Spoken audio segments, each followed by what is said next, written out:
morning, Momiyama-san. Welcome to the pod. We actually haven't officially come up with a name for the podcast. So for the time being, we're going to just call it the Makana podcast, as original as it sounds. And the premise of this podcast is very much a reflection of our magazine, Makana 2.0, which is to bring ideas from our network to our network in the areas of HR, talent acquisition, business, leadership, with a focus specifically on Japan and Asia.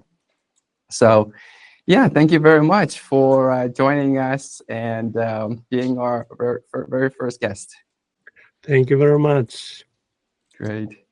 And I was just trying to recall, but we've known each other actually for many, many years, I think, since you were at Godiva. But for our audience who might not be familiar with you, please give us an introduction.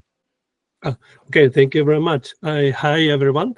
I'm Naotake Momiyama. For global situation, I think it's better to be called Nao or easier pronunciation. And then my career, I started my career as a sales at the very traditional Japanese companies. And then I joined the Thunderbird to study the MBA. And then I came back to Japan and then joined the HR management consulting firm. And at that time, I was in the project about assessment and training, etc., etc. And then I moved to Procter & Gamble from the recruiting division. And then at that time, I led to renovate the recruiting process itself, recruiting, how to recruit people itself. And then also I was in charge of a training there. Then I moved to Hilti, which is a Liechtenstein company. And then I'm not sure people know Hilti or not, but the Hilti is a very advanced HR scheme company.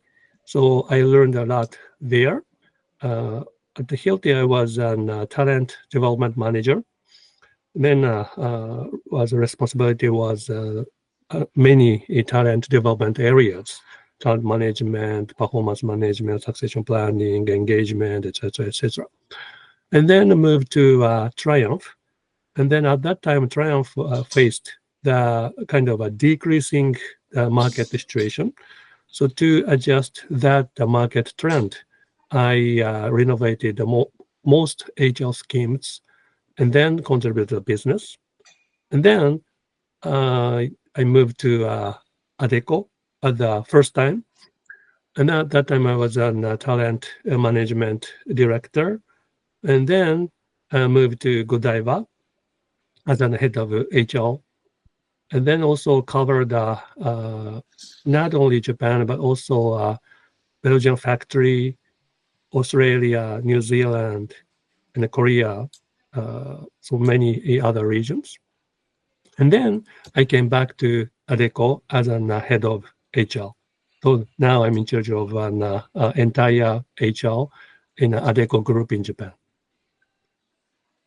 Yeah, really interesting experience, because I think you've covered recruitment, you've covered talent management, and now as head of HR, you're overseeing the entire HR operations and strategy. And on top of that, it's not within a single industry, but you're in manufacturing, consumer, services, and consulting. So very, very diverse experience. What's really interesting is you also got an MBA from Thunderbird. Has that contributed to your HR career? Yeah, it's a very helpful, especially to work with global people, not only Japanese, specialized in the Japan country. And also, it's very helpful because I learned a lot of the business-related subject, so business strategy, finance, marketing, etc., etc. Not only HR world. So it's very helpful. Fantastic, fantastic. And working at different companies, different industries, how do the different how do these different companies approach HR? I assume there's some differences. Yeah. Thank you very much. I think it depends on the company's expectation to HR. So if a company expect to HR about more efficiency, I think that HR can be more operational excellence oriented. But on the other hand, if the company expect HR the more effectiveness standpoint, I think HR can be more value-oriented, value-added-oriented department. So, and then also, if the company wants more employee-oriented value creation, I think the HR can be more employee engagement-oriented value-adding point. And also, the company want more contribution to business itself. I think that HR can be a more business-oriented, business value-created oriented HR team, I think. Yeah, that's what's really interesting about HR. There's a lot of different perspectives you could kind of tackle the problem from.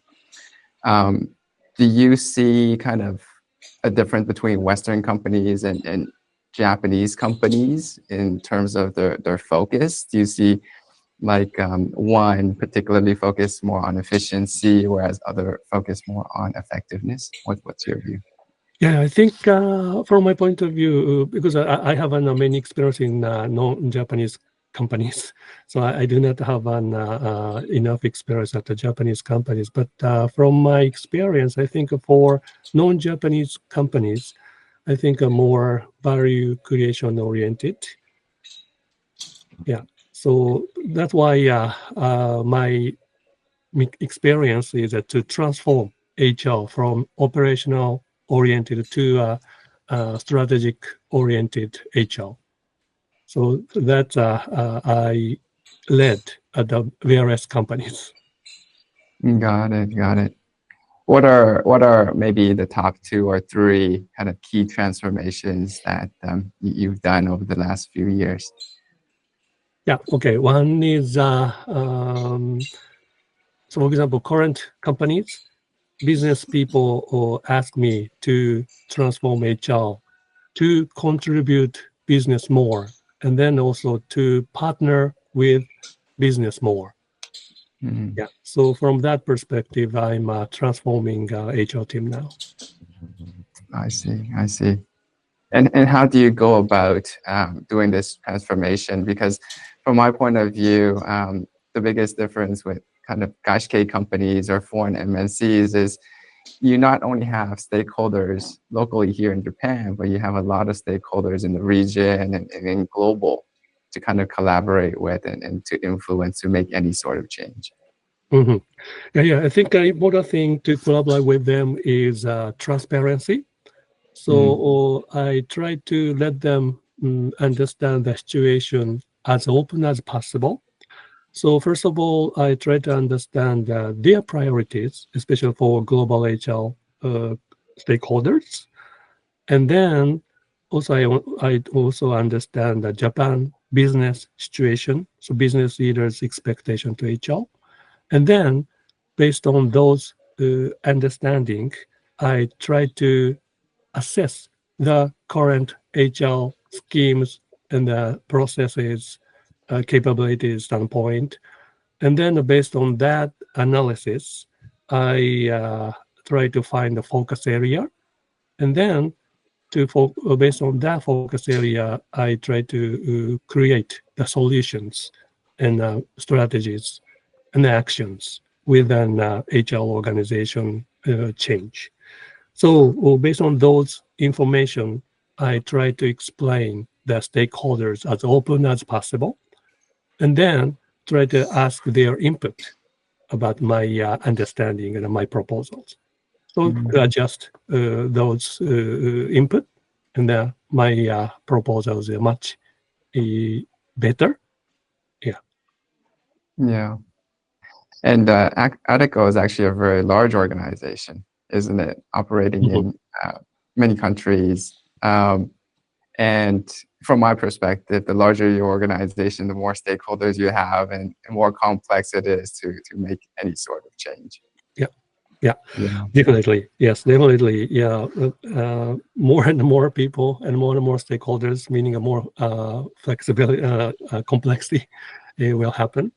So, but the important thing is, I believe all of them try to make the company better and then contribute to the business more, including employee engagement, customer satisfaction, shareholder satisfaction, and then reputation from the community, etc., etc. So I think that direction is very easily to be aligned.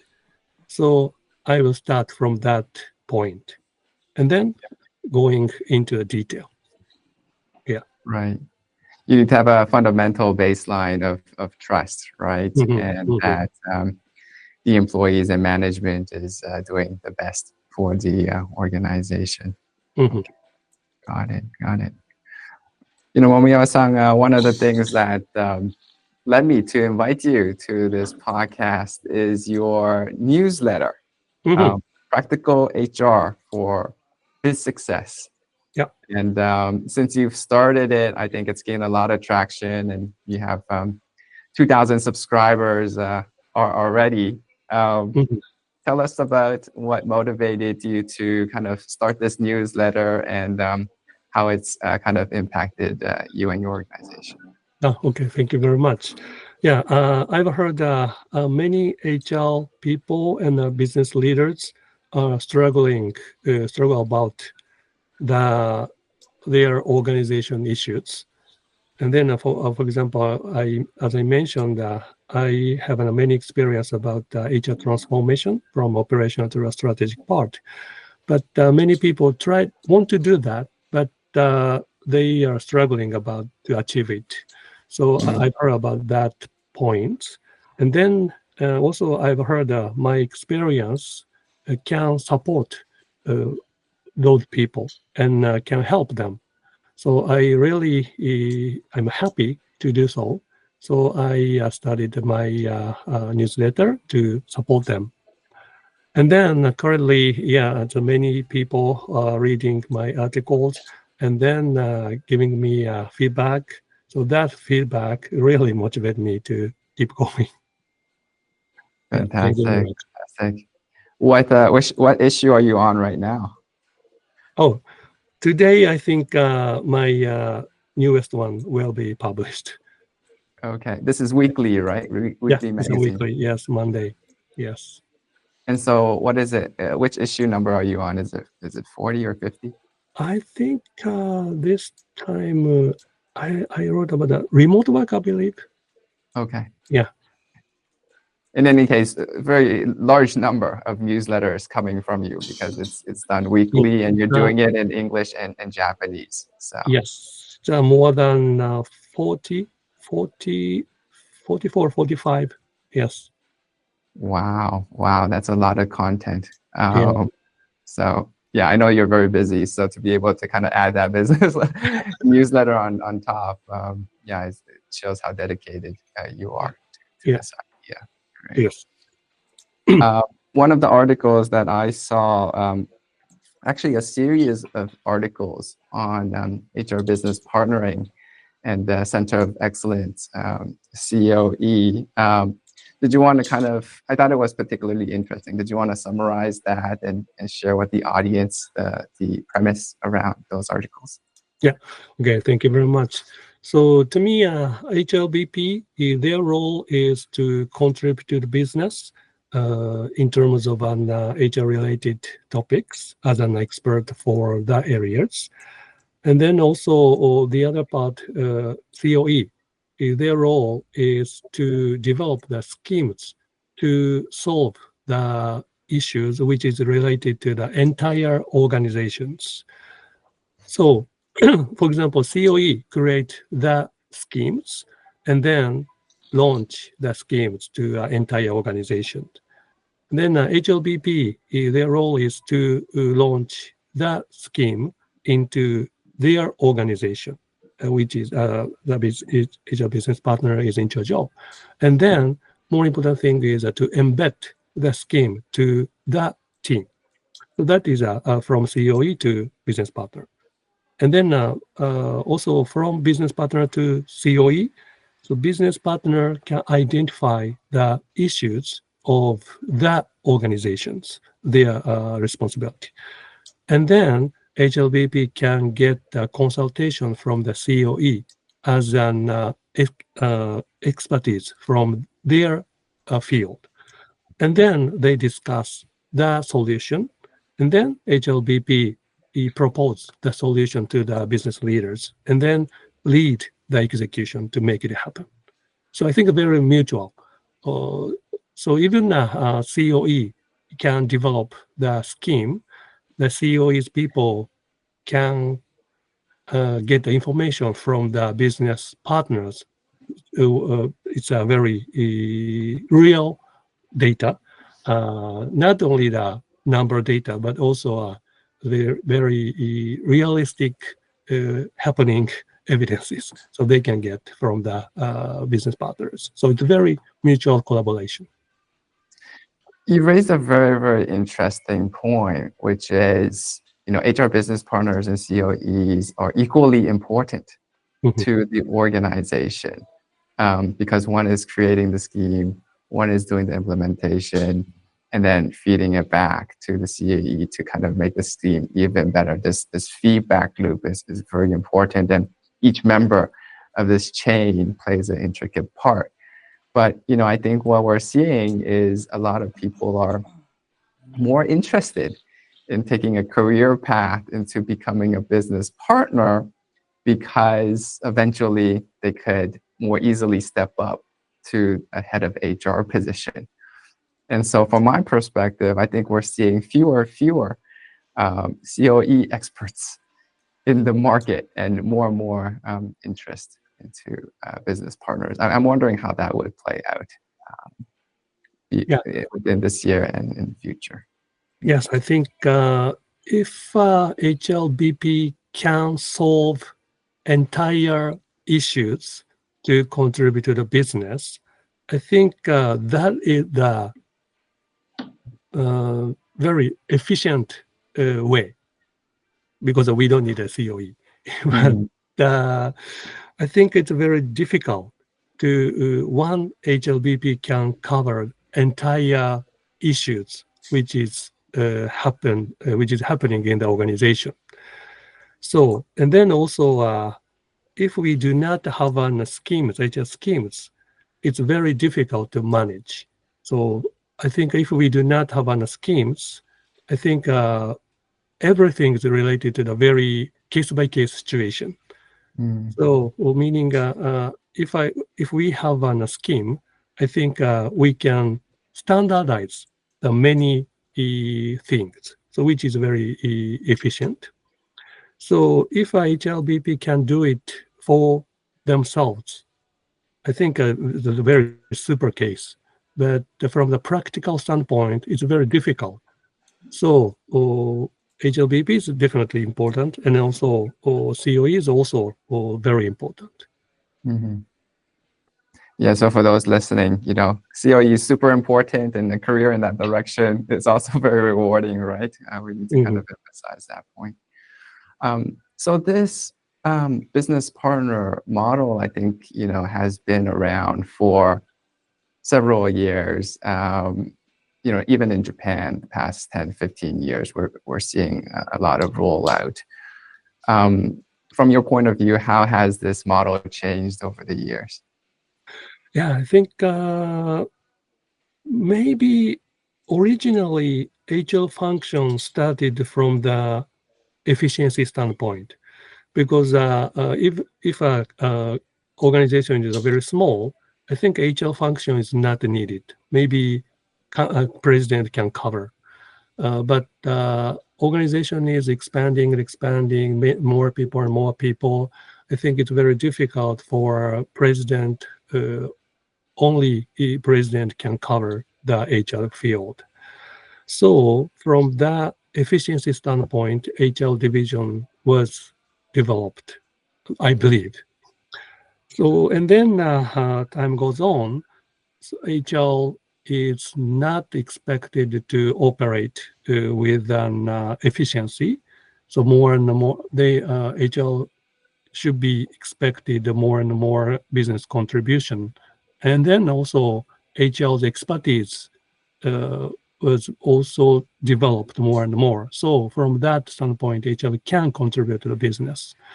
So now and then, I think, I don't know, originally business partner concept was created by Dave Ulrich. I'm unsure. I think so. So yeah, I think he created, and then based on his concept, so HL develop HL based partner was created here and there, and then I think they are uh, evolved based on the organization by organization. Yes. Yeah. Yeah. I've actually seen Dave Ulrich comment and Mhm. share some of your posts. Are the two of you friends, or how are you acquainted? Yeah, yeah. So originally he gave me a message, and then I'm very proud. He invited me to his house, and then yeah, we met there and discussed about HL and then how HL will go on. And really, it's a good, very nice opportunity for me. And then after that, yeah, he invited his seminar, and then I yeah. Kind of a panelist. It's a very, very honored to be there. So nowadays, we are, I think we are a friend. Oh wow, that's amazing, amazing. Yeah. And so he's living in the U.S., right? Yes, living in the Oh, US. so you flew to the U.S. to meet up with him. Yeah, yeah, at that time, yes, I went there. Yes. Okay, great. How is Dave Ulrich? I've never had a chance to meet him. Yeah, he's a really very passionate about the HR world, and then Mm, also very humilite and very eager to learn more from mm. various people. So I think that passion is I respect his passion and attitude. So super impressive to me. Oh, that's amazing. Because I think he's known as the father of modern HR, right? Yeah, So yeah, what an amazing opportunity for you to have met him and interacted him in yeah, such a close manner. Okay, yeah, yeah. great, great. Um, I want to maybe cover a few other topics. Just kind of being on LinkedIn, you can't, every other post is about AI. So maybe we should also talk a little bit about Mhm, AI. Um, mhm. has Adecco kind of implemented any AI technology into its business practices? Yeah, yeah. So for business standpoint, we are yes making AI solutions. So and we already have, and also we will advance that element more and more. Mhm. What are some of the tools that you are utilizing or developing? Yeah, for example, we are a kind of a matching business. So for to do that matching, we can utilize you study to utilize AI. Yeah. I see. So kind of looking at the data and matching candidates with jobs. Yes. Okay, okay. Um, it sounds like you don't want to share too much more, so maybe I won't press you too much on that particular point. Okay. Um, so there's also been a new report by the World Economic Forum recently on the future of jobs and the workforce in general.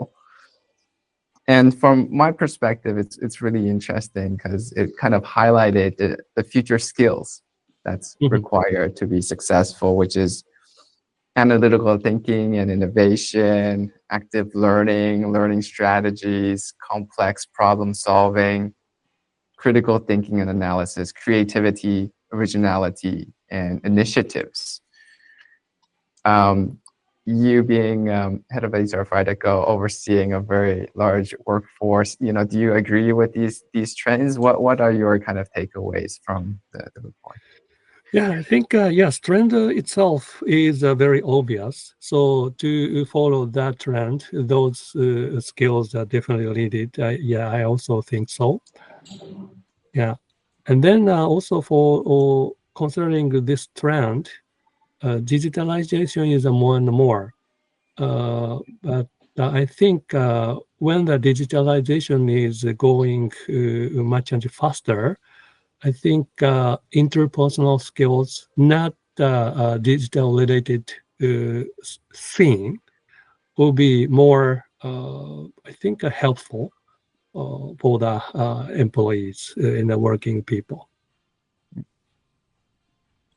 Yeah, I think with AI and technology really coming into the fold, it's silly to say, but like humans need to learn how to be humans. And like how we can work together with technology and how we can complement each other to be more effective and efficient, right? In what we do. Yeah. So especially for AI, my understanding is that AI is in the digital world, not the non-digital world. So if everything is conducted in a digital world, I think AI is super uh, high talent, I think. But when we live in a real situation, I think we have many things which is not in a digital world. So even for HR standpoint, that type of face-to-face non-digital conversation is still we have many scenes, situations, and then to in that non-digital situations, how we can get information, how we can interact.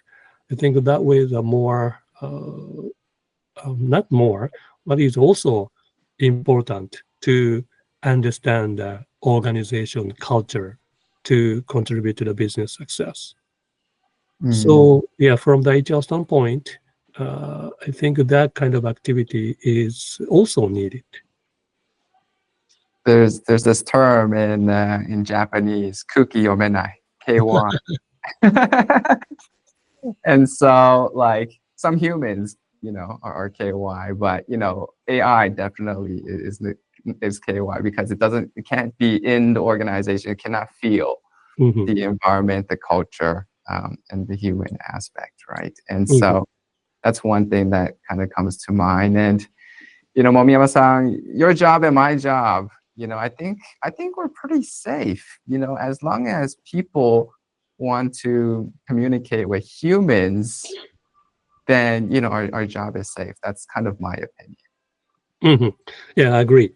Yes, I think some people are worried about my job will disappear or something, but from my point of view, our work is I think some part will be replaced by AI or digital, but I think that means we can focus on the more value creation work. So yeah, while we're working, may change, but still our work and our meaning is still we still go on, I think.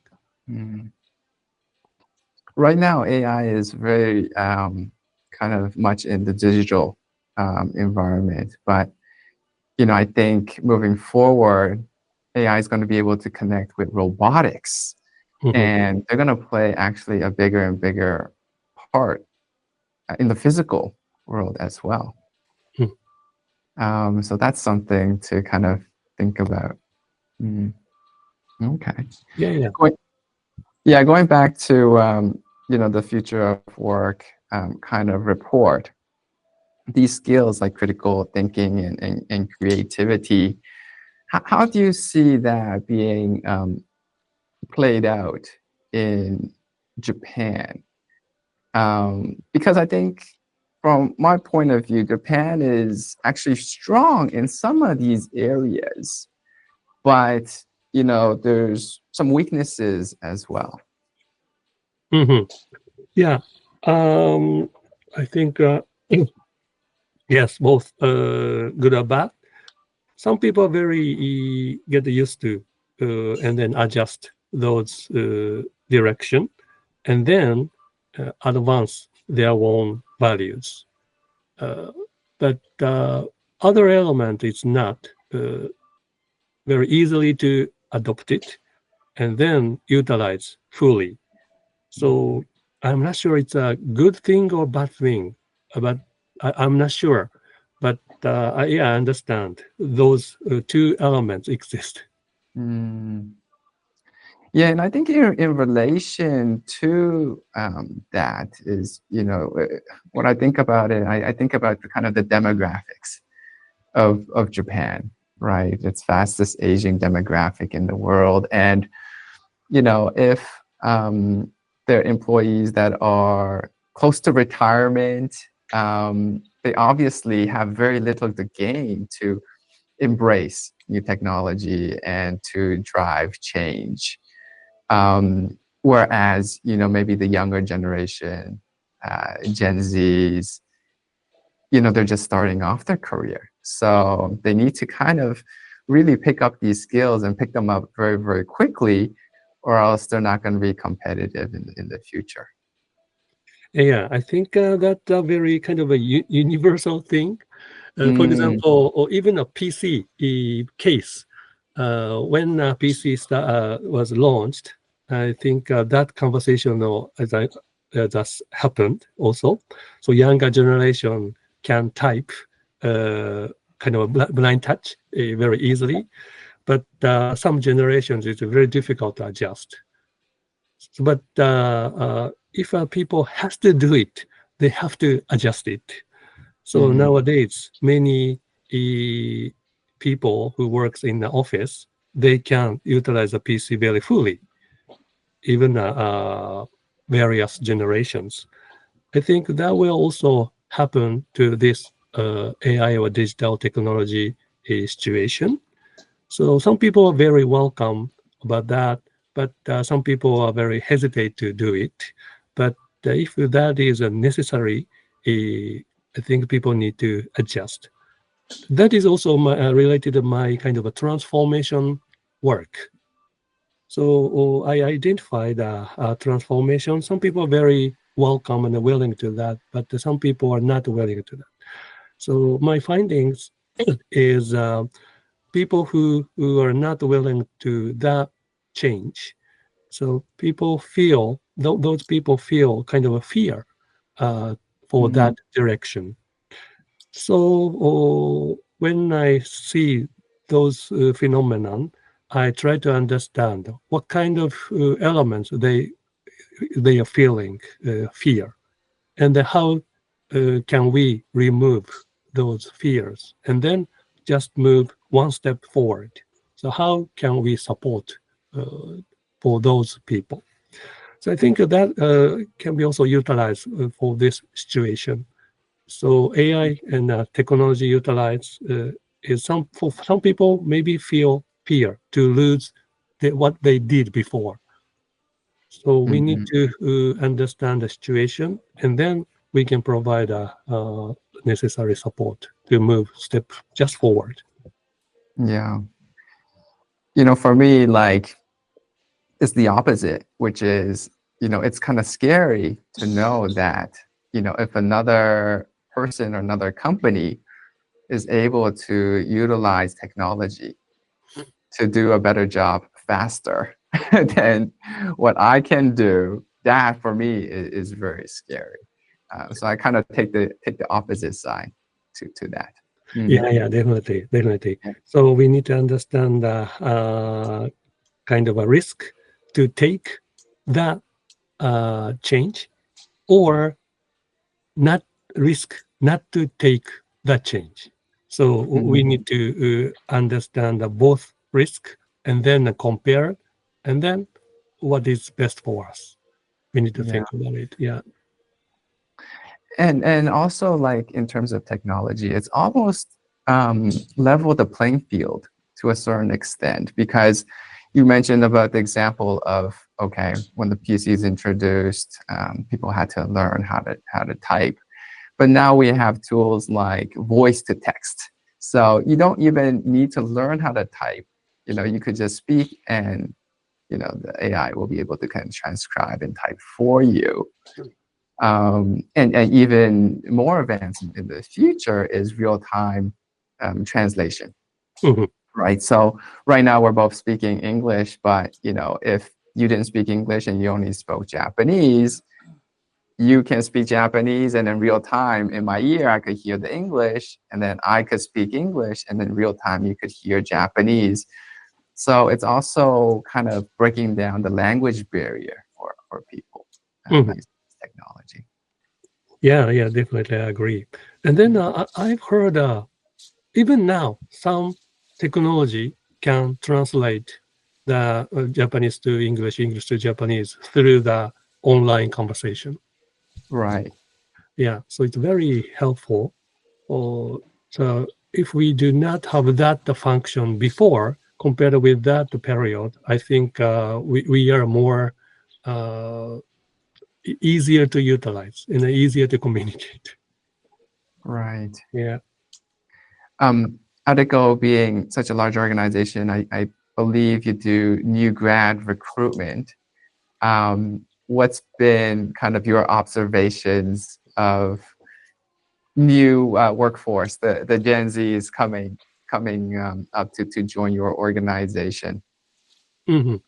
Yeah. Okay. Thank you very much. So for the Gen Z, I think common thing is they want to grow, they want to develop themselves for better business people.